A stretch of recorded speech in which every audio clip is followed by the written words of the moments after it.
I am joined today by a wonderful, wonderful presenter named Dr. Kelly Cartwright, and she is going to be presenting to us a little bit about why students who are strong decoders struggle to comprehend the content that they're reading. Dr. Kelly Cartwright is the Spangler Distinguished Professor of Early Child Literacy at the University of North Carolina at Charlotte. Kelly directs the Reading, Executive Functions and Development Lab, or the READ Lab, and studies the neurocognitive and affective factors that underlie reading processes and difficulties from preschool through adulthood. She regularly works with educators throughout the U.S. to better understand and improve reading, and these experiences inform her research.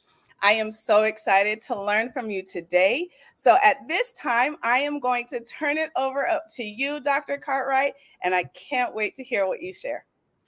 Thank you, Terry. I am so excited to be with you all today. And we have people from Seattle to Virginia, and we've got North Carolina and Colorado and Georgia, all in between. It's so exciting to have so many marvelous people with us today. So what I'm going to do, Terry, if you could unshare your slides, I will share mine really quickly.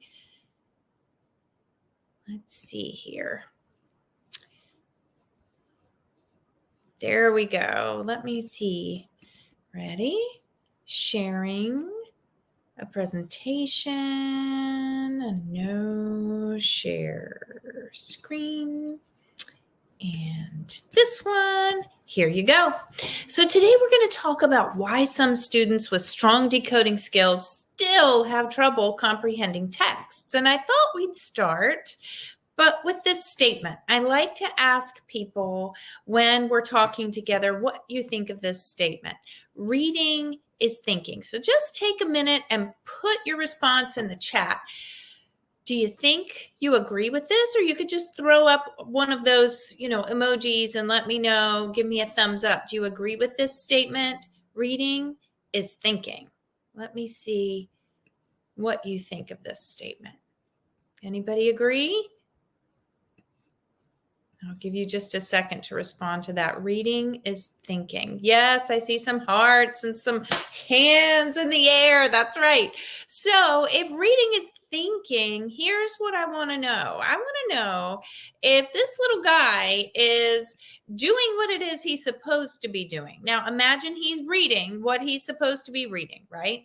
And he's reading's working the way that it's supposed to. If he's doing what he's supposed to, what kinds of thinking are going on inside his head? What kinds of processes do you see going on inside his head? Just note it in the chat.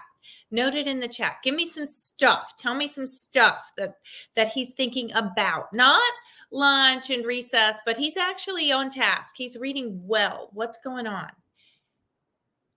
Decoding. Yes, we're here with Just Right Reader, right? Decoding with our decodables. That's number one. But what else? What else is going on? Previous experiences. Maybe he's linking those to the text. Yeah, comprehension, relating the story to his own life. Absolutely. All of those things. Questioning. Lots of vocabulary. Oh, yeah. All the words that he knows or maybe doesn't know, and he's got to figure out what they mean. Exactly. I mean, all of your responses are tying in beautifully with what we're going to talk about next. And here, I want you to think about this.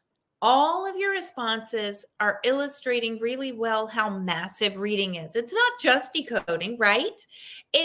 It's like this iceberg. We see evidence for all of these processes on the surface in our students' behavior and things like phonemic awareness and phonics knowledge and decoding and word recognition processes, their fluency, how their reading sounds like talking, we hope, right? And also their vocabulary breadth, how many words they know, but also depth, how much they know about each word, and their oral language comprehension, understanding what is said to them, understanding what is read to them. And you all were mentioning things like strategic knowledge, things like visualizing and connecting and inferring and predicting. And all of these processes, that's not the whole picture. There are things like morphology and syntax and all sorts of other things that are coming into play as well.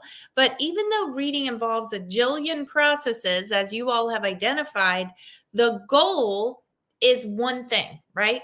The goal, the only purpose, and this is a quote from Rick Wagner at the Florida Center for Reading Research and his colleagues, and they wrote that the only purpose for reading is to comprehend the text. We're trying to get the meaning out of a book. So if I'm reading this book on weather, for example, I want to get the meaning of that book. That's my purpose. And for a long time, they go on to say it was assumed that once a reader was able to identify the words on the page, that comprehension would just naturally follow, like the comprehension fairy waves a wand and it just happens. But as they say in this quote, that has turned out not to be the case.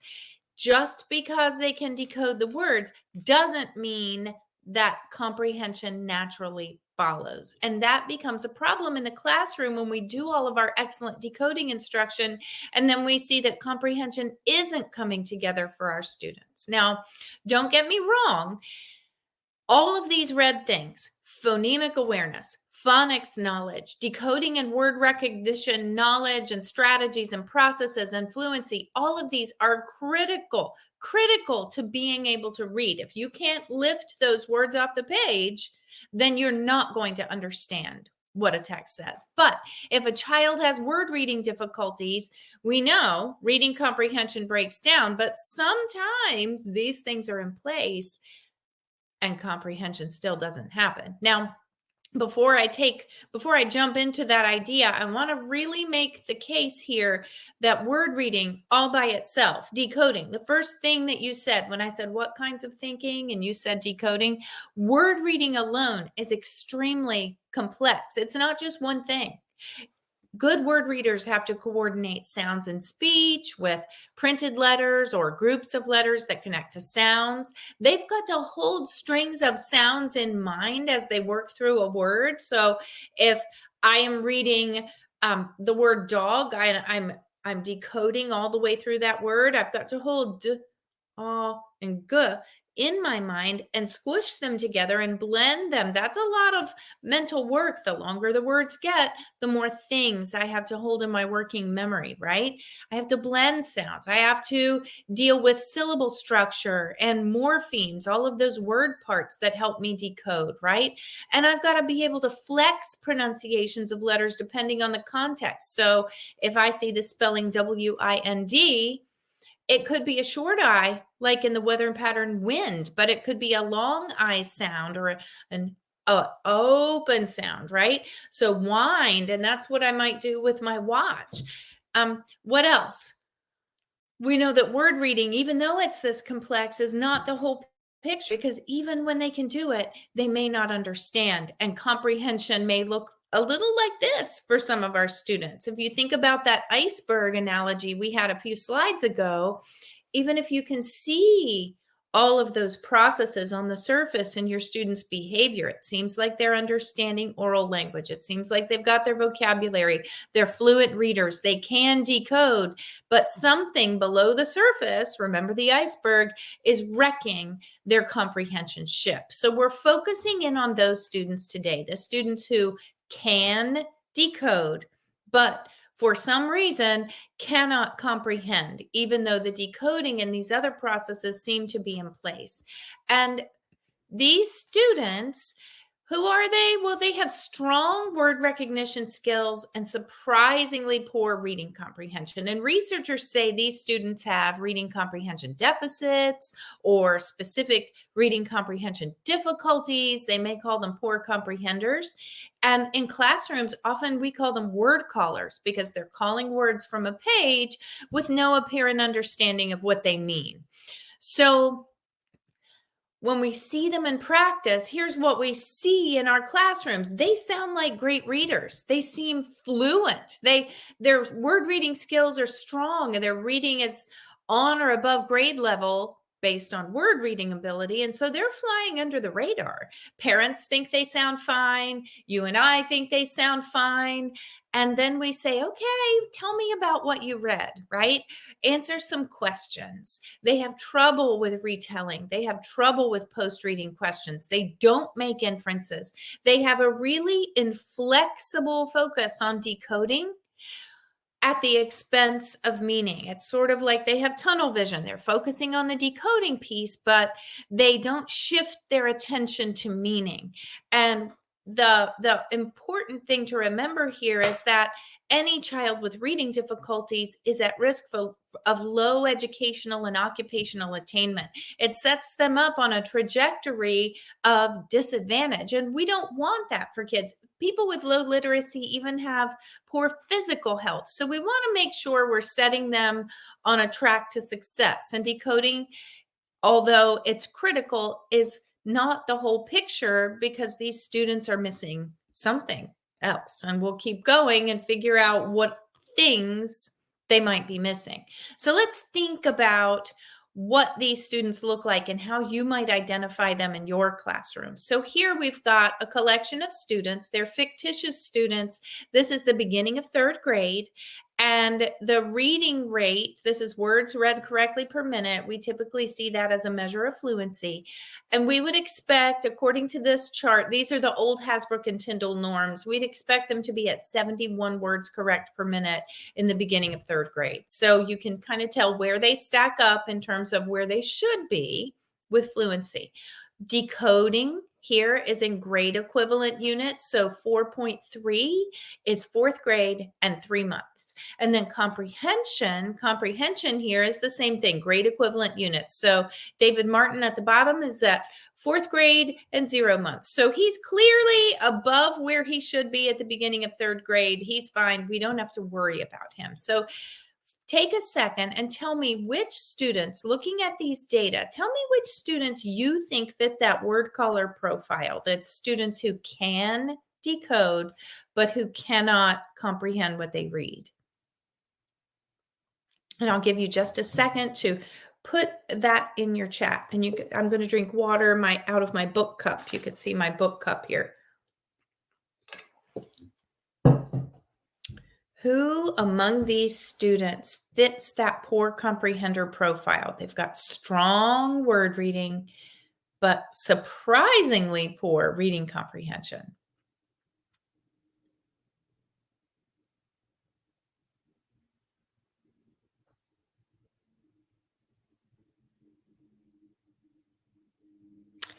Absolutely. Sarah B., you picked Sarah Jones. That's exactly right. I would say Sarah fits. Andrew, absolutely. Very, very good. So let's talk about these students. I'm going to go back over here to my slide. So I picked the same ones. These students are fluent. They're on or above grade level. They are on or above grade level with decoding ability, but their comprehension is at least a year behind. And that's frustrating for us as educators because we may not even notice if we're not assessing comprehension. If we're focusing on assessing decoding and fluency and we assume comprehension's coming alongside it, we may be surprised, just like many parents are, when the students can't comprehend. Now, sometimes I have people point out Charles. What's Charles's difficulty here? Take a look at little Charles. He's having trouble too, but it's not quite the same. What's Charles's problem?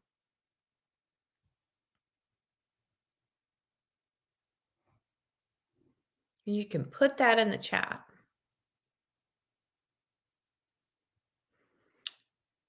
Yeah, his reading rate is really low. What would you work on with this student? What's missing? Why is his reading rate low? His decoding, exactly. His decoding is low. And I see Michelle said decoding and comprehension. Absolutely. I think what we're seeing here is that he can't comprehend texts because he can't get the words off the page. He can't decode the text. And his reading is slow, it's laborious. And so he needs some specific, explicit, systematic decoding instruction. Decodable text will help with that. We've got to get him actually decoding words so that he's set up well to understand what they mean. So he's got a different issue, word reading difficulties. So if we're thinking about the children like Andrew and Sarah, when we typically think about those, we look at studies who profile students just like we did, looking at many different reading skills across those reading skills within each student. And we find that students with these reading comprehension difficulties, despite their really strong decoding, they comprise about 20 to 30% of our struggling readers. Struggling readers are not all the same. And we can figure out what their profiles are by looking at data, not just one thing, not just decoding or not just comprehension or not just fluency, but looking at how they perform across many assessments. And understanding these students' difficulties and closing reading achievement gaps really requires that we take a nuanced view of reading that's informed by recent science. And typically, the simple view and its sister model, the rote model, are what we are relying on to explain reading difficulties and guide our interventions. So knowing that word reading's not the problem for these students. You saw that Andrew and Sarah have great word reading. Their word reading is where it should be. So that's not the problem for these students. And so the simple view would say, okay, well, then work on language comprehension. If we unpacked that with the rope model, we would see several things in those strands for the rope. But recent science suggests that the picture is a little more complex than that. It's not just that these students have difficulty with language comprehension.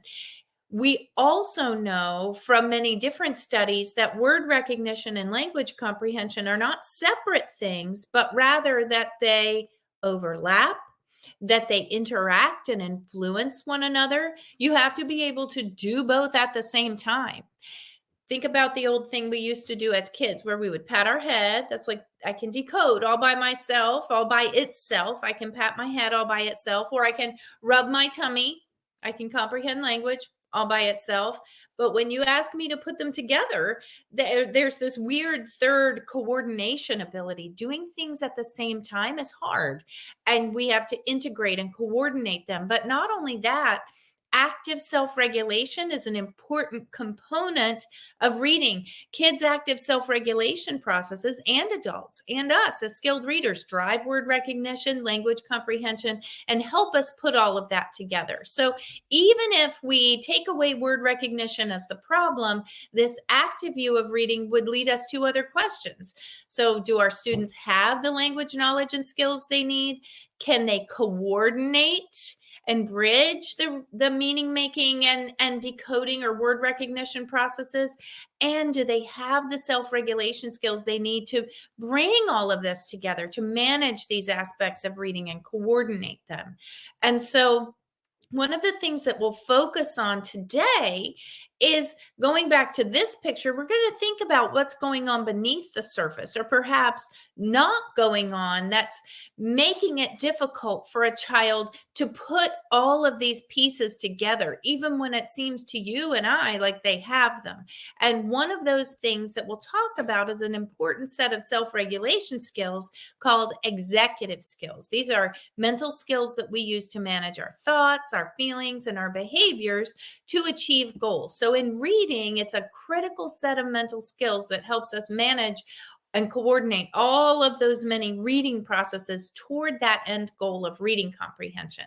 So we're going to say today quickly what they are, why they're important, how they're related to reading, and we'll whiz through those things, because the important part of this webinar is to really focus in on how we can support executive skills in reading to improve our students' ability to make reading happen. So what are they? Well, if you have heard of these skills, you may have heard of executive skills in child study meetings when the school psychologist comes along and says, this child has executive function difficulties, and there's no connection to reading there, but you just know they exist, right? Well, you may have heard executive skills, executive functions, executive functioning skills, executive control. All of these things have the common denominator of executive. And that kind of sounds like a chief executive of a company, right? Who manages and directs the operations of a company, just like we as skilled readers manage and direct our thinking processes to make reading happen. And we are helping our students become CEOs of their own brains, of their own reading processes. And that's part of the goal of reading instruction, to make students able to manage reading on their own.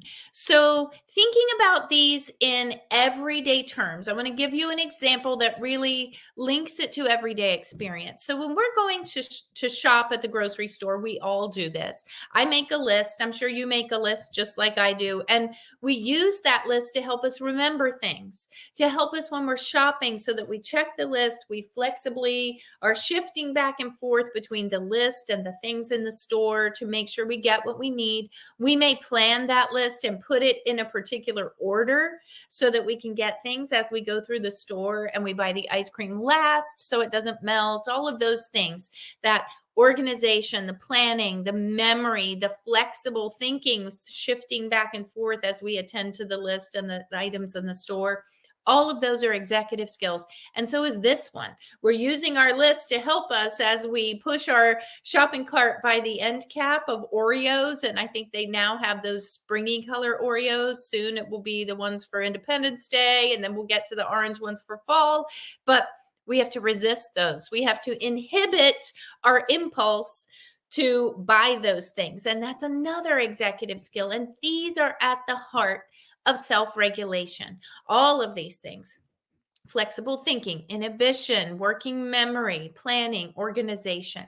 And there are 3 core executive function skills that we know lay the foundation for lots of kinds of complex thinking, including reading. And they're sort of like the building blocks, if you will, for more complex things like planning and monitoring and organization. So the first core executive skill is working memory.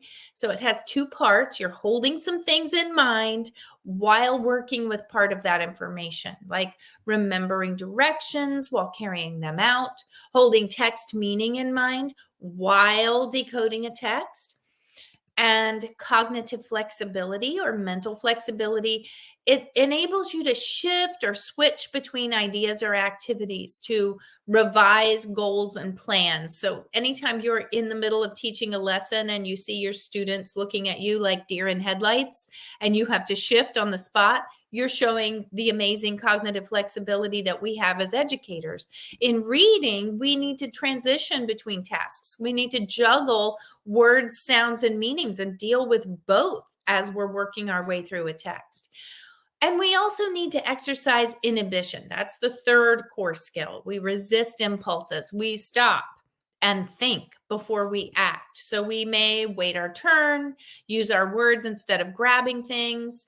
But in terms of reading, we may ignore irrelevant word meanings or details, ignore distractors in the environment while reading, those kinds of things. So those are 3 core skills. And I'm going to give you a resource here. I'm not going to show you this video now, but this is a great, powerful resource for you, your staff, your parents, and families to really understand what these skills are and how they underlie success in a lot of areas in life, not just reading. This is from Harvard Center on the Developing Child. So I'm just giving you a second to copy that QR code to get that video for yourself. So why are these important?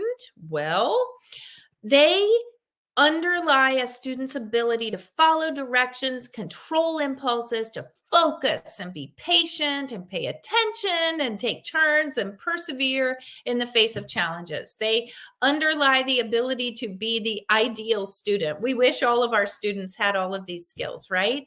So we also know that behavior problems and reading difficulties go hand in hand. They're comorbid is one of the words that researchers use to describe how things go hand in hand. They're both associated with difficulties in executive skills. And when we study children with executive skill difficulties, we find that they exhibit both behavior and reading problems, and also difficulties comprehending content texts like word problems and science texts and social studies texts. So these things all go hand in hand, okay?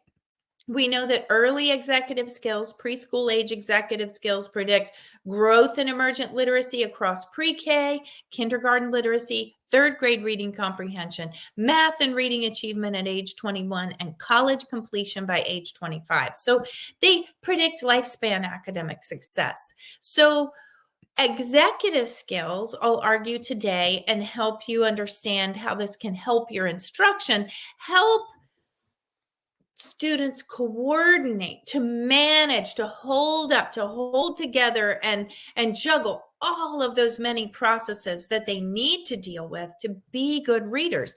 And if they have weak executive skills, everything falls apart. I'll do that one more time. If they're strong, they've got all the balls in the air. But with weak executive skills, everything falls apart. So we are going to focus on executive skills as drivers of our reading processes. They support and help us coordinate the skills we need. You can sort of think of them as the glue that's kind of holding these processes together, and they're happening below the surface. We don't think about them because they're invisible when we are recruiting our executive skills, but you notice when your students' executive skills aren't working for them. So let's think about how they're related to reading. And I know that you've heard about orthographic mapping.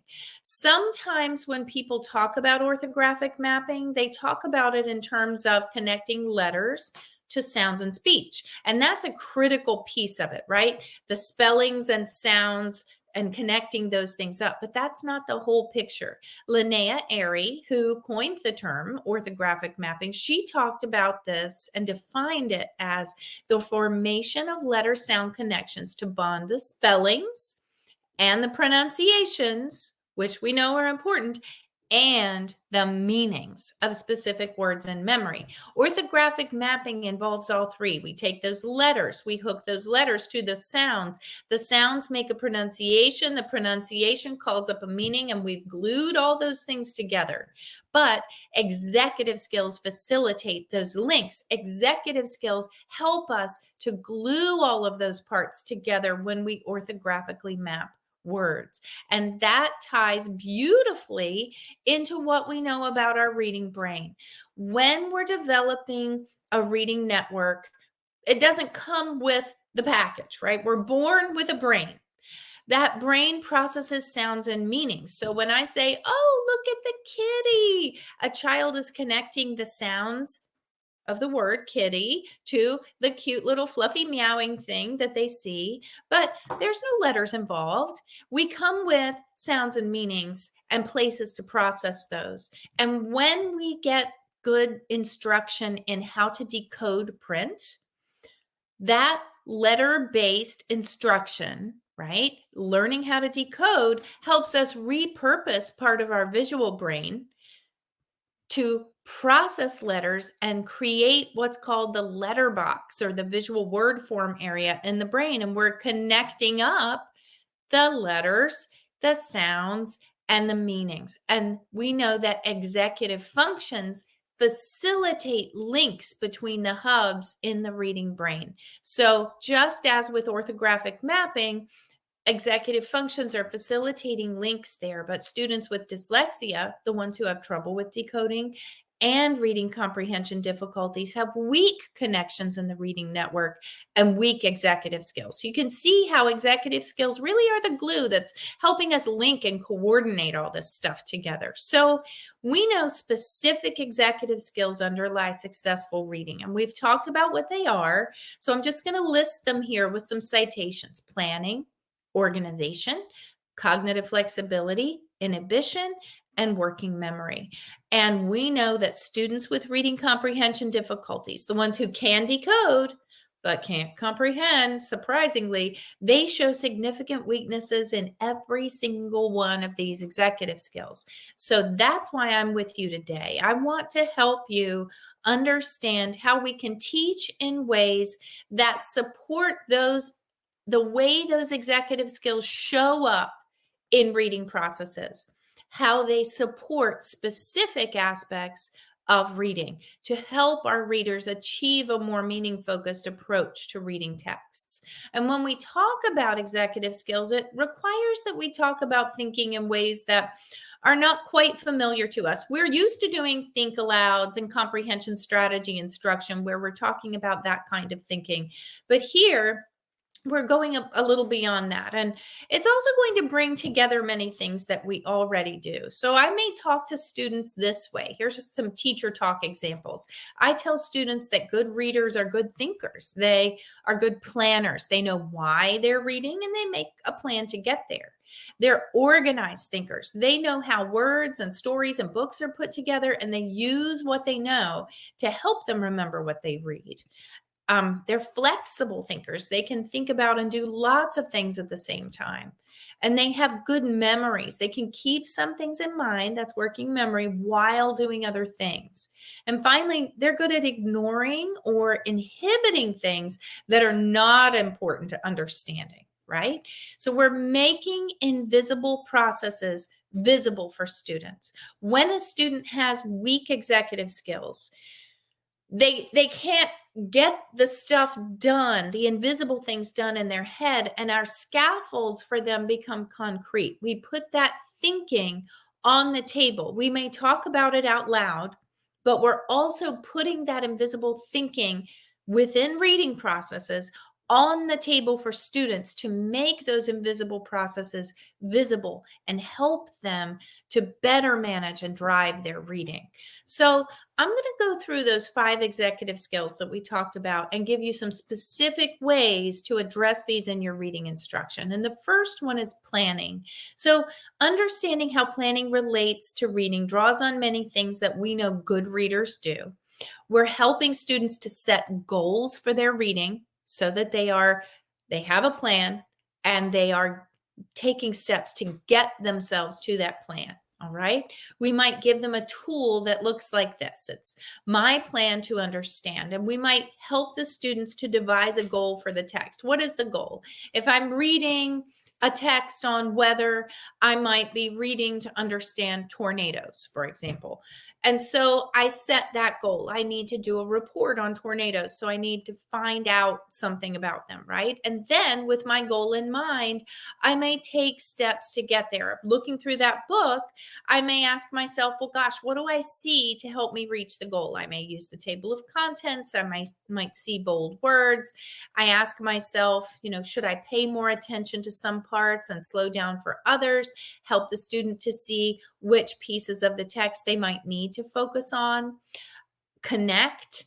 The student needs to ask themselves, okay, what do I already know about this topic that's going to help me reach the goal? Many of you brought this out when I asked you what thinking processes are involved. But look at how each of these thinking processes comes together to help a student achieve their plan for understanding a text. They may ask themselves questions. Does this text help me answer the question of how tornadoes form? And I predict based on what I see in the book that it might do that, right? And then strategize. What other steps can I take? I might take notes. I might create a graphic organizer to help me keep track of information. I may use sticky notes to help me notate the text and figure out pieces that I want. I may visualize as I'm reading. There are lots of things that we can do to help us reach a goal for reading. And then at the end, we reflect to see what we'll know when we're done and whether we've met our goal for reading that text. So that planning tool makes what you and I do naturally, we do this naturally, visible for students. So a second way that executive skills support reading is in organization, right? It's the ability to recognize order, impose order, or create systems to manage information or objects. And language is very organized. So here you might organize these words to make a sentence. And I'll give you a second to type a sentence into the chat. Okay, type a sentence into the chat that you've used all of these words to create, okay?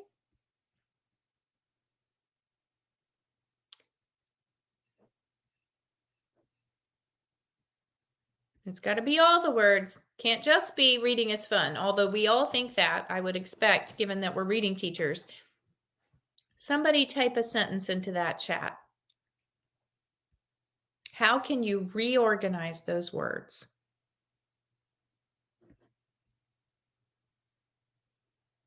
Reading a good book is fun. Yes, reading a good book is fun. That's always the first one that comes up. Look at that. Yay, look at all of you.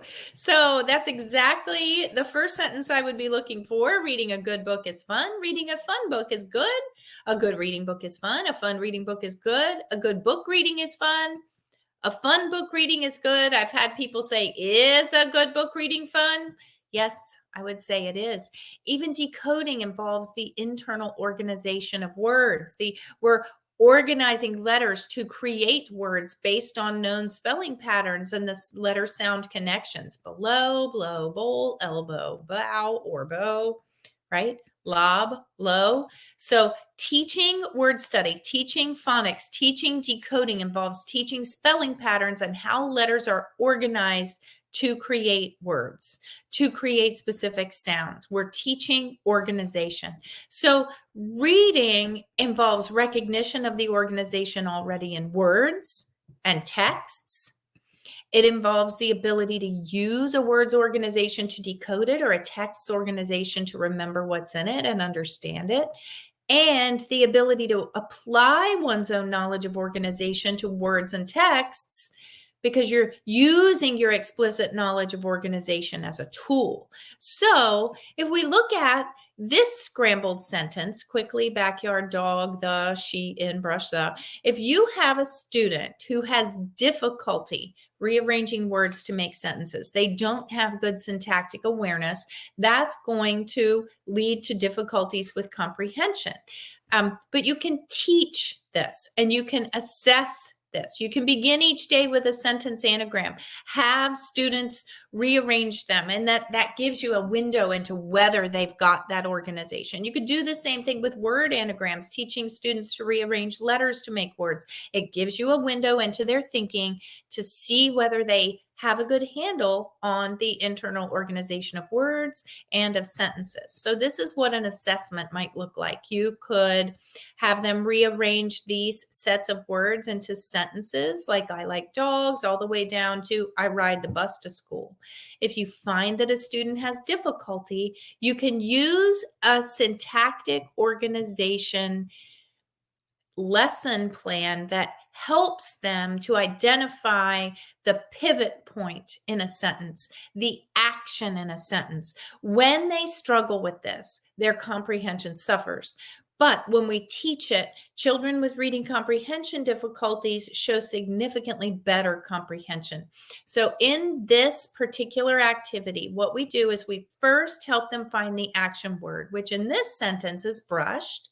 Then we say, okay, now I want you to group the words around the action word. We're helping them see the structure physically on the table in front of them, putting the thinking on the table.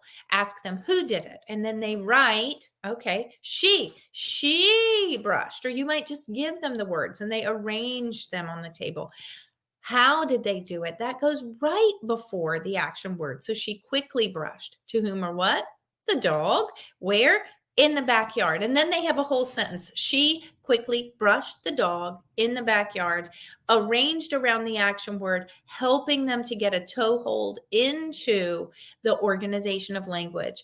And that strengthens their syntactic organization ability and strengthens their reading comprehension. Now, another way that organization plays out in text is in narrative structures. We know that in narratives, our events are connected because of cause and effect. Every single black arrow is a causal connection between sub-events in a story, like the classic The Little Engine That Could. We might say, okay, the train's engine broke down, and because that happened, the toys were sad. See, causal connection. The toys were sad. So what they did is they asked several engines for help, another causal connection.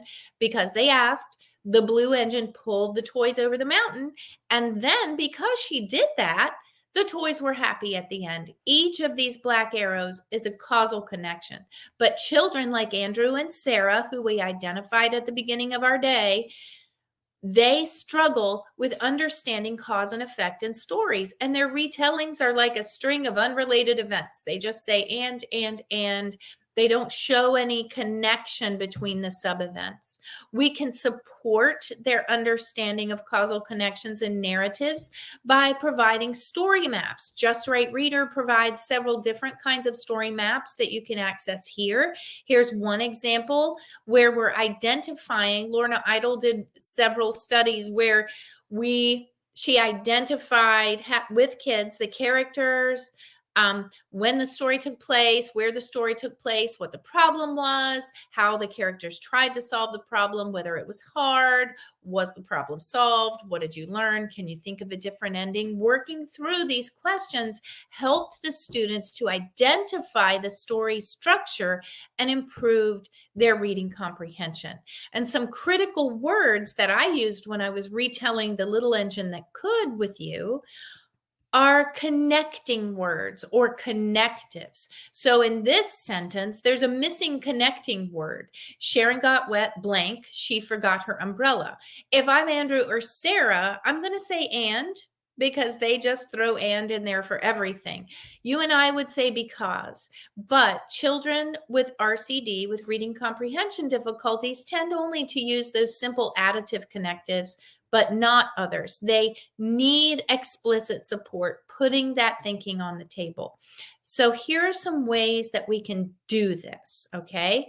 We can teach causal connections in narratives by having them put story sequence pictures in the correct order with verbal explanations for why they're connected. You can Google story sequence images and come up with a bunch of those. You could use wordless picture books for the same purpose. You can track students' use of connecting words to see if they have the knowledge of those connections and if they're making those connections between story events. And you can explicitly teach connecting words, things that express independence between ideas like and, additionally, now, and so on, dependence between ideas, and time sequence like first, next, then, finally. All of those are things that we need to recognize, to use, and it helps us to build a mental structure in our head. But first, where are we building it? On the table. We're putting that thinking on the table so that we're scaffolding these weak executive skills. Now, organization also comes into play when we're reading informational texts. That's a problem for students because narratives, as I showed you before, they're all one size fits all in terms of structure. It's always a cause and effect sequence, but with informational text, with expository text, we have a lot of different kinds of organization. And I've given you a rubric here that you can see several different kinds of organization. These are 6 of the key kinds of organization for informational text. You can start by teaching them explicitly one at a time, then provide multiple texts, have students identify structures. Some texts have more than one structure. They may be having to identify more than one. The QR code that I gave you earlier, I'll pop that back up here. The Just Right Reader story maps and text structure maps also include some informational text structure maps as well. Okay, so that's organization. All right, so now we're going to move on to cognitive flexibility. And cognitive flexibility, remember, is that ability to juggle, to shift back and forth between elements of a task. Good readers are flexible thinkers. They can think about and do lots of things at once. So here you can see these words are sorted by sound. The S words are on the top, the B words are on the bottom. The clothing is over here, and the cleaning supplies are over here. This task assesses how good someone is at juggling both sounds and meanings flexibly at the same time. But children and adults with RCD are significantly less flexible than their peers in terms of reading. In other words, they can't juggle sounds and meanings. And like we said before, they have tunnel vision. They focus on decoding at the expense of meaning. But we can teach them to be more flexible, okay? First, we take the same sets of sorting cards and we say, okay, sort them by meaning. We have 6 cleaning supplies, 6 pieces of clothing. Great. Then we put them back together and we say, now I want you to sort them by sound. So we're helping them to see that words have multiple dimensions. So we've got all the B words here, all the S words here, and then we put 3 words into this 2x2 matrix and we ask the child to complete the sort. And so they're sorted by sound and meaning. All the S words are here. All the B words are here. All the cleaning supplies are at the bottom. And these are clothing at the top. So it would have to be clothing that starts with B, right? So it could be blouse or boots or belt or bonnet. All of those things would work. In order to get a right answer here, you've got to juggle sound and meaning at the same time. We take students to a criterion of 4 answers in a row correct, and then we know that we have facilitated their ability to juggle and switch between sound and meaning. If they get one wrong, and then we reshuffle, put 3 new ones in, and they get one right and then get one wrong each time, giving them a new set of 3 with a new empty spot, we know they're not reliably flexible. It's only when they can get that 4 in a row correct that they're as flexible as we need them to be. With 5 lessons like this, with different sets of words, reading comprehension improves significantly for these kids. So, what about inhibition? Inhibition doesn't show up if things are going well.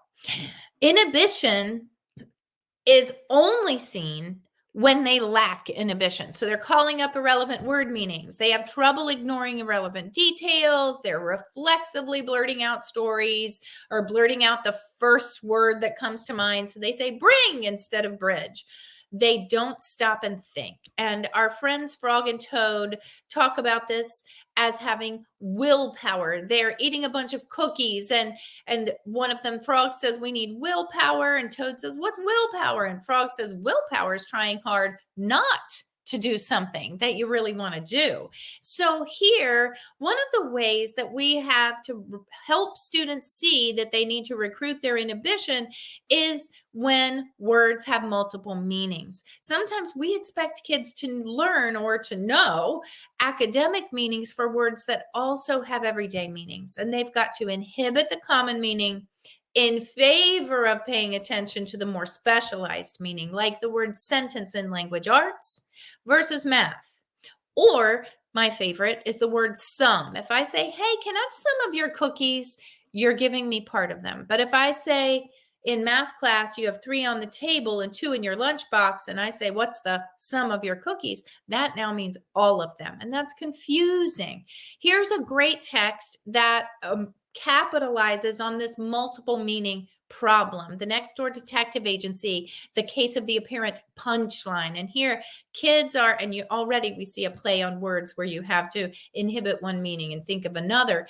But this text, the kids are having to solve they're having to find things using clues. And so they've read a clue aloud and it says, go to the place you steal on your way home. And then they ask their friend, okay, do you steal, Bennett, do you steal from someplace on your way home? So already we've got the word steal, meaning to take things that don't belong to you, right?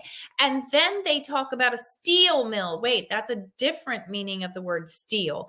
And then they come up with another meaning. They talk about third base. When you steal third base, it means something entirely different than taking something that's not yours from, say, a store on the way home. In order to understand what's going on in the clue, the students in this story have to inhibit certain meanings and focus on others. When we want to teach this kind of inhibition of meanings, we can use a series of lessons that Nicola Yule and Marcy Zipke have done, where we're teaching homonyms and homophones, idioms, and other figures of speech that have literal and figurative meanings, ambiguous sentences like let's eat grandma versus let's eat grandma, right? That those multiple meanings, we need to inhibit one and pay attention to the other. And finally, using books with multiple meanings, like the detective agency book on the previous slide, or like Amelia Bedelia and riddle books that also capitalize on multiple meanings. Now, not only do we have to deal with inhibition, but we also need to focus in on working memory. This is our last executive skill, okay? Working memory in reading involves storage, holding things in mind, like constructing and remembering meaning, while decoding, right? Decoding the words in text, processing anaphors like pronoun references, encountering new ideas and updating our mental model of the meaning, connecting text with prior knowledge, inferring missing bits by connecting text parts or filling gaps, and using strategies to monitor or maintain meaning, and going back to planning, keeping our goal of reading in mind while we're reading. All of those things need to happen and be held in mind at once. So going back to our text, the Next Door Detective Agency, I want to focus in on this piece of text. Dante almost chokes when he sees his mom and Olivia's mom hanging upside down. He can't help but laugh at the sight. And I'm using this to highlight how authors use shortcuts when they're writing. They substitute shorter words or phrases for longer bits of text. And I tell students this because we've got to figure out what the authors mean. It means that we have to hold words in mind so we can connect them to later words. That requires our working memory, like these. He refers back to Dante, but if we're not holding Dante's name in mind, we don't know who he is, right? And here's another he later in the passage. But there's another kind of anaphor here. The sight. He can't help but laugh at the sight. What does he mean, the sight here? Well, the sight is a substitution anaphor. So this author has substituted the sight for his mom and Olivia's mom hanging upside down. He's laughing at seeing his mom and Olivia's mom hanging upside down. A child with reading comprehension difficulties has trouble connecting these kinds of anaphors together and resolving them to make meaning. So by putting a text on the table, having them highlight and connect the pieces, having them visualize the story so they know how the pieces fit together, that puts the thinking on the table, strengthens their working memory in reading, and improves their reading comprehension. Now, another way working memory plays out is in inference making. And here we have a tiny story where it was 8:55 and the school bell rings at 9. Andy was pedaling as fast as he could because he was worried he might miss his test. Now, if I ask you where he's going, you're going to tell me school. Even though the passage doesn't say he's going to school, you think he is because you've connected up pieces of text to make a local coherence inference. You're going to tell me he was riding a bicycle too, even though it doesn't tell you that. It says he's pedaling. It could be a unicycle, a paddle boat, all sorts of things. So by if we ask a child with reading comprehension deficits, what's happening here and how he's getting to school, they're going to say, the school bus.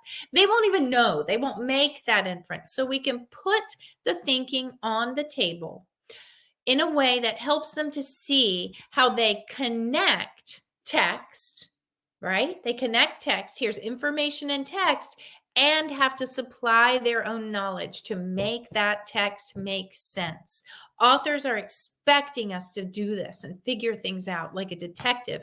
But if we don't put that thinking on the table, they can't make it happen with their weak working memory. So we support that weak working memory by putting all of that invisible thinking on the table. When we map inferences in this way, their reading comprehension improves. So to sum up, because we're almost out of time, we are supporting students by enabling a more planful, goal-directed approach to reading, explicit attention to language and text organization with concrete supports, a more flexible focus on meaning in addition to word sounds and the ability to shift back and forth between them, the ability to consider multiple word meanings and inhibit meanings that are inappropriate for text context, and then the ability to resolve pronouns and make inferences and connect ideas by using concrete supports. So I hope what you'll take away today is that students with reading difficulties often have problems that extend beyond word recognition and language comprehension. We can assess word recognition and it may be fine. We can assess language comprehension and it may be fine, but they're still not putting it together. What may be happening is that they may have executive function weaknesses, which can underlie their difficulties with language and reading processes. Decodable texts can provide a supportive context for learning to manage decoding and comprehension at the same time. When a text is decodable, it puts less burden on their working memory so that they have more resources available for comprehension. An instruction for students with reading and executive skill problems has to be explicit about the thinking process involved and intentional about providing those concrete supports that scaffold the executive skills and put that thinking on the table. Now, if you want more information, I have links to books here that can provide you more information, and I'll be happy to take some questions. Now I'll leave that up and I will come over here to the Q&A piece and see what questions we have. That was awesome. This was really, really exciting and so informative. You gave so many very helpful tips and strategies that are really going to help us to utilize what we have and really help our students to get reading and comprehending what it is that they're reading. So I really appreciate everything that you shared. Again, if you have questions, please drop those questions in the Q&A. We have a minute. We're gonna go over just a little bit because we do want to make sure that we take any questions that we have here from anyone that is joining us today. One of the things that you said that really resonated with me and really gives me kind of chills and excitement is the fact that decodable text provide an opportunity for students to engage and really activate those executive functions because now they have kind of relieved the burden of doing two things, like you said, at one time, right? And so I really love the fact that all the work that we've done at Just Right Reader with our decodables is really being seen and highlighted in all of the research that we're aligning our work with. And that just gives me so much excitement because we're really partnering and aligning with research, partnering with teachers to make sure that students read, decode, comprehend, and become really functioning students and readers. And that excites me. That really excites me. So we do have some questions. I'm going to go ahead and take this question here from Elizabeth G. Let me make sure you can see it. Hold on. Maybe, let's see if we take your screen off. Let's see if we stop sharing your screen. All right. Let's unshare, stop sharing. Okay. And hopefully, yeah, very good. So the question is, ADHD has a huge effect on executive functions. Do children with ADHD seem to have more reading challenges than their counterpart?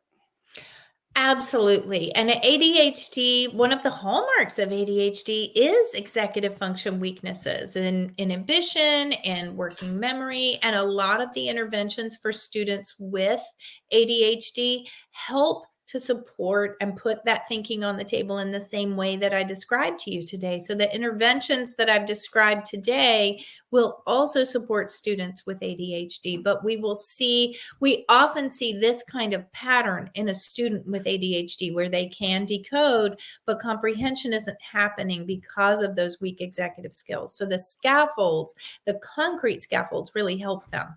It's a great That's question. Yeah, that is a great question. It also begs the question, what advice do you have for administrators, right? We know that summer is approaching. Just Right Reader, we have decodables that can go home with our students. So Mhm. as administrators are really thinking about how they're going to support that summer bridge, what advice do you have for them in the approach to summer? How can they really begin to do this work?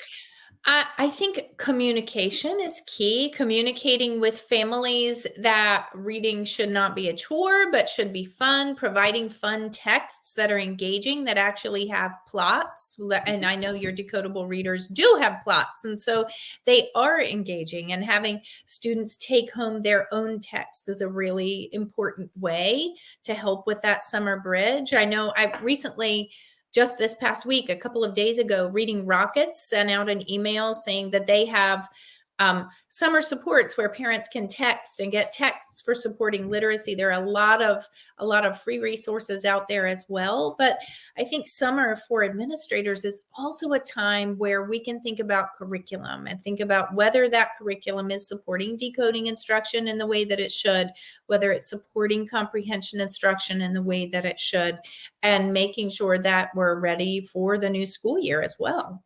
Yeah, I love that idea. Technology is advancing and developing so rapidly. We Mhm. are even taking on this idea of texting our customer base and making sure that we can provide them with tips and strategies on Mhm. how to utilize those decodables in the classroom, at home, as administrators, as educators, to make sure that we're all doing those wraparound services to keep our Mhm. students reading and developing and achieving excellence. Are there Absolutely. specific home-based activities that can complement the school's efforts and strengthen those cognitive executive skills that you discussed? I think well, there is a good the Harvard Center for Developing Child that I shared earlier with the video resource.